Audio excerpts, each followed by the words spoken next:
Hi friends, எப்படி இருக்கீங்க? இன்றைக்கி நம்ம சின்ன பசங்களுக்கெல்லாம் பிடிச்ச மாதிரி பீட்சா மாதிரி சாண்ட்விச், ஆனால் ப்ரெட்டில் இல்லை. நீங்கள் பாருங்கள், ரொம்ப பிடிக்கும். அது ரொம்ப டேஸ்டியாக இருக்கும். பசங்கள்லாம் ரொம்ப பிடிச்சி சாப்பிடுவாங்க. நம்ம ஸ்கூல்லாம் ஆரம்பிச்சிச்சுன்னா நீங்கள் மதியம் இது மாதிரி பண்ணி கொடுக்கலாம்.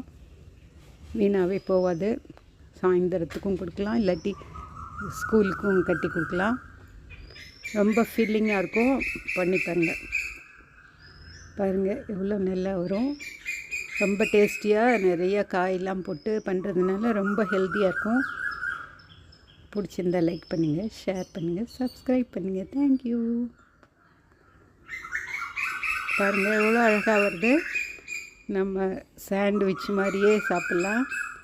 இப்படியே வேணாலும் சாப்பிட்லாம், இல்லை அடுப்பில் ரோஸ்ட் பண்ணியே சாப்பிட்லாம். அதுக்கு நம்ம ஒரு கேரட்டை தோல் சீவி நல்லா செத்தி வச்சுக்கோங்க, கிரேட் பண்ணி வச்சுக்கோங்க. அப்புறம் பாதி கேப்சிகம் நல்ல பொடியாக அரைஞ்சிருங்க. கழுவிட்டு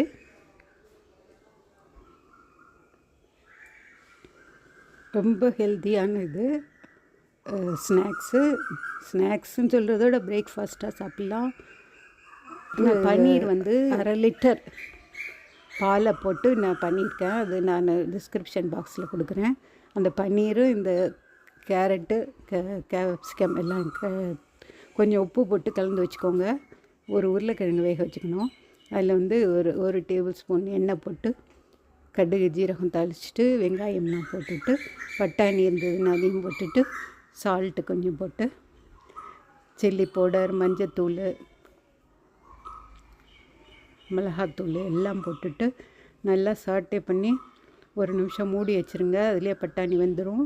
அப்புறம் நம்ம வெந்த உருளைக்கிழங்கு சின்ன சின்ன க்யூபாக அரிஞ்சு வச்சுக்கோங்க. அதையும் சேர்த்து நல்லா 2 நிமிஷம் நல்லா சாட்டே பண்ணுங்கள். நல்லா கலந்து விடுங்க, எல்லாம் சேர்ந்துடும். அப்புறம் நீங்கள் ஆஃப் பண்ணி தனியாக அரைச்சிக்க வேண்டியது தான். அந்த பன்னீர் கேரட் இருக்குல்ல, அது கூட இந்த இதையும் கறியும் சேர்த்துக்கோங்க. சேர்த்து தனியாக கொஞ்சம் வேணுன்னா உப்பு போடலாம், இல்லாட்டி அப்படியே அதுலேயும் போட்டிருக்கோம்ல நம்ம ஆல்ரெடி, அதனால இப்படியே வச்சுக்கலாம்.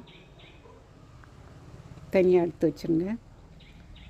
நாம் 1.5 கப்பு ரவை எடுத்துக்க போகிறோம்.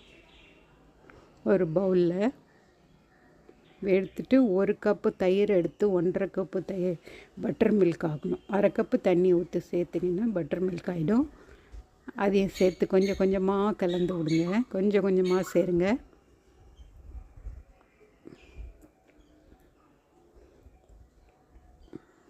கொஞ்சோண்டு 1/2 டீஸ்பூன் உப்பு போட்டுருங்க. இதில் போட்டுட்டு நல்லா கலந்து மூடி வச்சுருங்க 20 நிமிஷம்.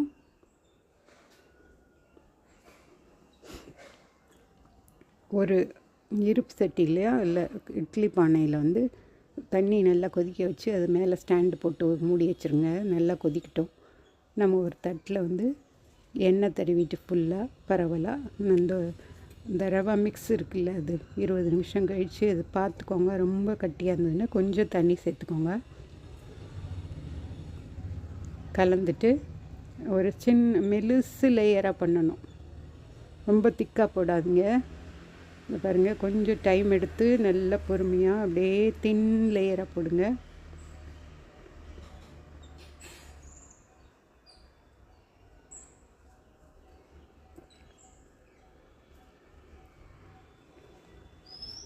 இந்த அளவுக்கு இருந்தால் போதும்.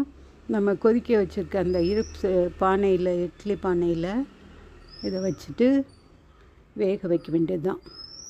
2 நிமிஷத்தில் அது நல்லா வெந்துடும். கட்டியை விட்டு பார்த்திங்கன்னா அது மாவு ஒட்டாமல் வரும். அதுதான் அந்த ஸ்டேஜ்.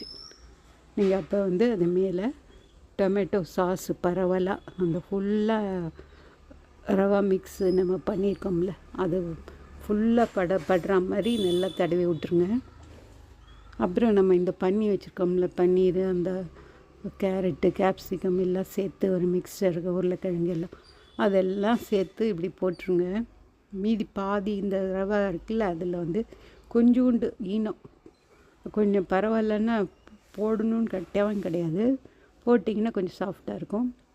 அது போட்டுட்டு அந்த கொஞ்சம் கொஞ்சமாக கரண்டி வச்சு அதை எடுத்துட்டு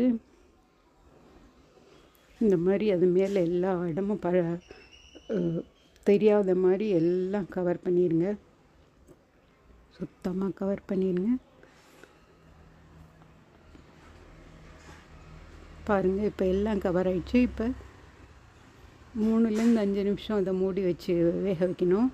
நடுவில் வேணால் எடுத்து பாருங்கள், இப்படி கத்தி விட்டிங்கன்னா அது வெந்துருச்சுன்னா அது ஒட்டாமல் வரும். அதுதான், அப்போ ஆஃப் பண்ணிடலாம். நீங்கள் அது கொஞ்சம் இப்படி தோசை கரண்டி இது மாதிரி இதில் நம்ம லைட்டாக இது பண்ணிவிட்டு இந்த மாதிரி எடுத்திங்கன்னா அப்படியே வந்துடும், சாண்ட்விச் மாதிரி.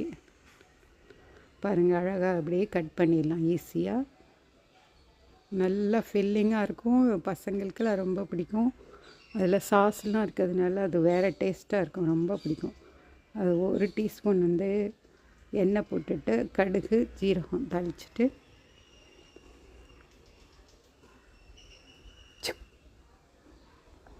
அதில் வந்து ஒரே ஒரு பச்சை மிளகாய் கீரி போட்டுட்டு கொஞ்சம் மஞ்சத்தூள், பெருங்காயத்தூள், கொஞ்சம் சர்க்கரை, ஒரு 1/2 டீஸ்பூன் சர்க்கரை, 1/4 டீஸ்பூன் உப்பு போட்டுட்டு ஒரே ஒரு ஒரு மூடி, அதாவது அரை எலுமிச்சம்பழம் இல்லாட்டி ஒரு மூடி அதையும் போட்டு கொத்தமல்லி கொஞ்சம் நிறைய சின்ன சின்னதாக அரிஞ்சிட்டு நல்லா சேர்த்து கலந்துட்டு அது அந்த இது பண்ணி வச்சுருக்கோம்ல அந்த சாண்ட்விச் கட் பண்ணது மேலே போட்டுருங்க. ரொம்ப நல்லாயிருக்கும், பாருங்கள். அப்படி இல்லைன்னா நீங்கள் அந்த அதே இருப்பு சட்டி அந்த பேன் வச்சுருக்கோம்ல அதில் இந்த மாதிரி வச்சு நல்லா டாஸ் பண்ணி திருப்பி 2 பக்கமும் போட்டு எடுத்து சாப்பிட்லாம். ரொம்ப நல்லாயிருக்கும். பிடிச்சிருந்தா லைக் பண்ணுங்கள், ஷேர் பண்ணுங்கள், சப்ஸ்கிரைப் பண்ணுங்கள். தேங்க்யூ. இது பேர்டு வாட்சிங். பாருங்கள், இது என்ன பேர்டுன்னு கண்டுபிடிங்க பார்க்கலாம். தெரியலையா? நானே சொல்கிறேன், woodpecker.